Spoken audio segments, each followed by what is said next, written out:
आज आपण करणार आहे काळं तिखट. 2 किलो मिरचीचा आपण काळा मसाला करणार आहे.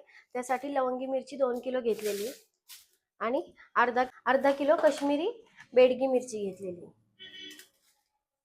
याच्यामध्ये पण 2 प्रकारच्या मिरच्या आहेत. एक काश्मीरी मिरची आणि एक काश्मीरी बेडगी मिरची. मग आपण काश्मीरी बेडगी मिरची घेतल्यावर याचा कलर खूप छान असतो. थोडा डार्क असतो, काळसर कलर दिसतो. याच्याने मसाल्याला कलर खूप छान येतो. ही अर्धा किलो घेतलेली आहे. मग दोन्ही मिरचींचे देठ काढून पूर्ण ह्या 2 किलो मिरच्या भरतात. अशा तर ह्या 2.5 किलो आहेत, ती 2 किलो आणि ही अर्धा किलो. तर ह्या दोघींची देठ काढून 2 किलो आपली मिरची भरते. दोन्ही मिरच्यांची देठ काढून मिरची आपली 2 किलो प्रमाणात भरती. त्याच्यासाठी लागणारा मसाला बघू.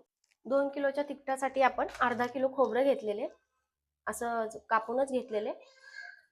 अर्धा किलो खोबरं, 50 ग्रॅम काळं फूल घेतलेले, 100 ग्रॅम तेजपान घेतलेले, अर्धा किलो कांदा घेतलेला आहे.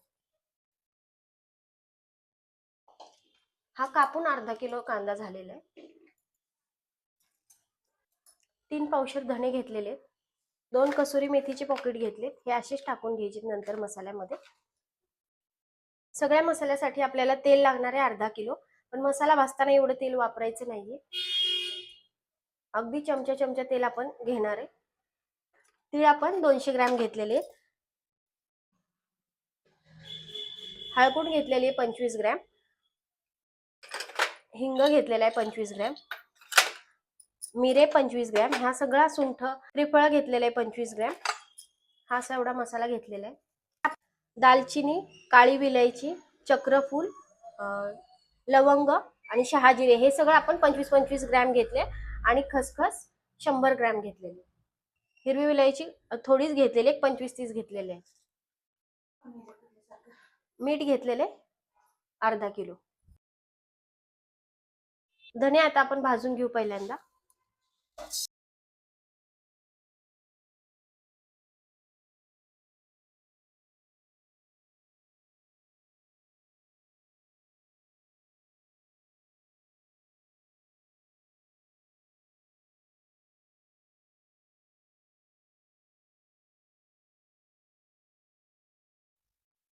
धणे आपले भाजून झालेले आहेत.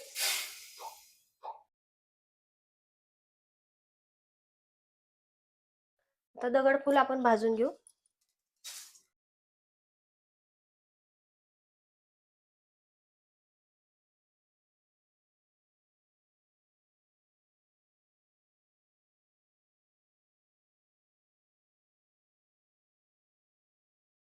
आता आपण तेजपान भाजून घेऊ याच्यातच.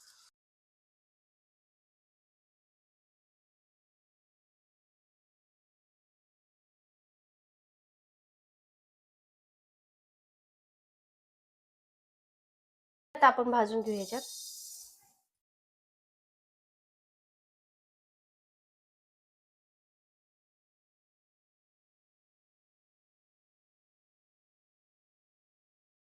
खसखस पण तेल न टाकताच भाजून घ्यायची.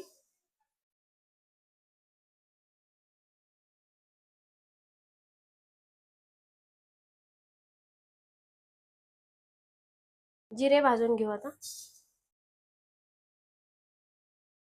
जिरे आणि मोहरी एकत्रच भाजून घेऊ.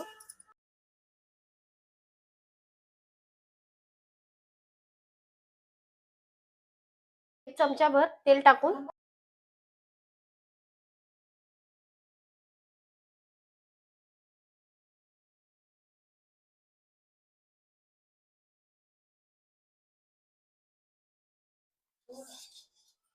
मेथ्या भाजून घेऊ आता.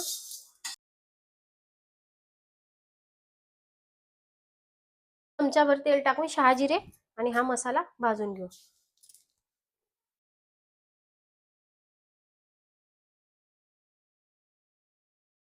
काळी विलायची आणि हिरवी विलायची दोन्ही एकत्रच भाजून घेऊ.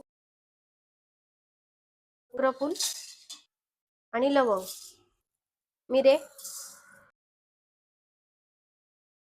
दालचिनी आपण थोडीच टाकून घेऊ याच्यात आणि थोडी कच्चीच टाकून घेऊ. तेल टाकून हे मसाले भाजून घेऊ छान.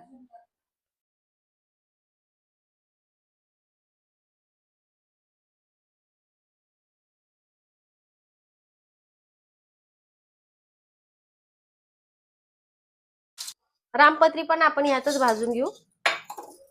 आणि हा मसाला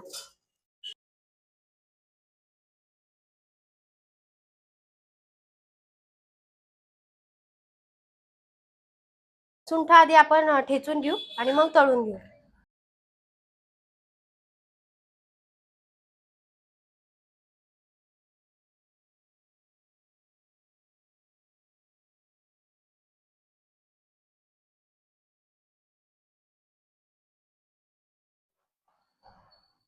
हळकुंड फोडून घेतली आपण, सुंठ पण ठेचून घेतली. आता तळून घेऊ. हे एक 2-3 चमचे तेल टाकून चांगलं तळून घ्यायचं. हे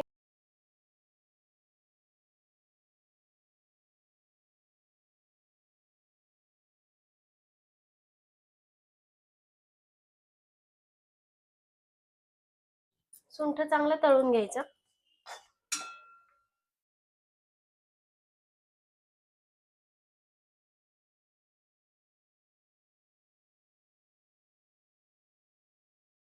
कोण पण ह्या तेलातच तळून घ्यायचा.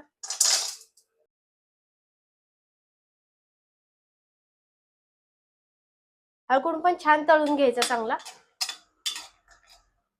तळतच आले. आता हिंग टाकून घेऊयातच.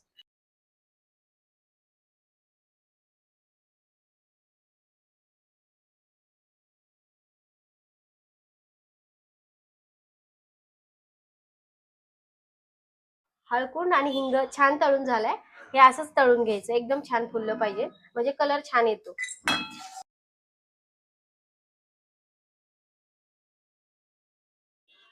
आता खोबरं ह्यात छान तळून घेऊ.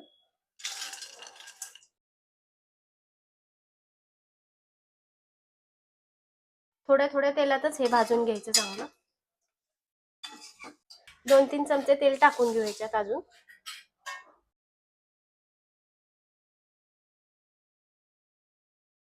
खोबरं आपलं छान झालेलं आहे. असा कलर करून घ्यायचा खोबऱ्याचा, म्हणजे मसाल्याचा कलर पण छान येतो. कांदा आपला तळून झालेलाच आहे. अर्धा किलो कांदा आहे हा. हा मसाला आपला भाजून झालेला आहे.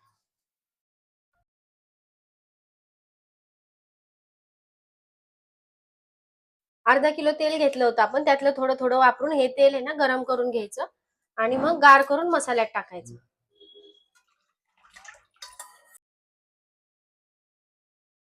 हे मीठ आपण मसाल्यासाठी अर्धा किलो घेतलेलं आहे.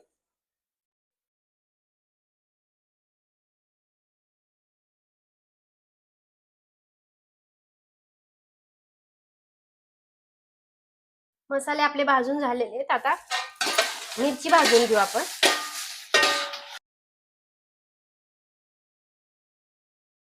मिरची भाजताना आपण फक्त 1 चमचा तेल टाकणार आहे, कारण जास्त मिरचीला तेल नाही टाकायचं, कुठल्या जात नाही मग.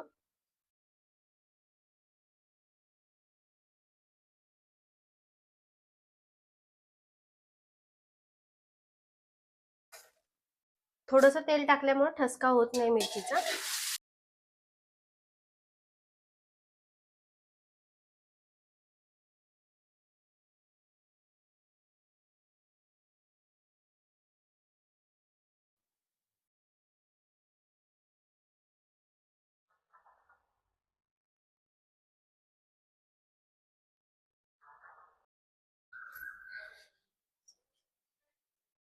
आपला मसाला कांडून झालेला आहे. खूपच छान कलर आलाय, मस्त झालाय हे बघा.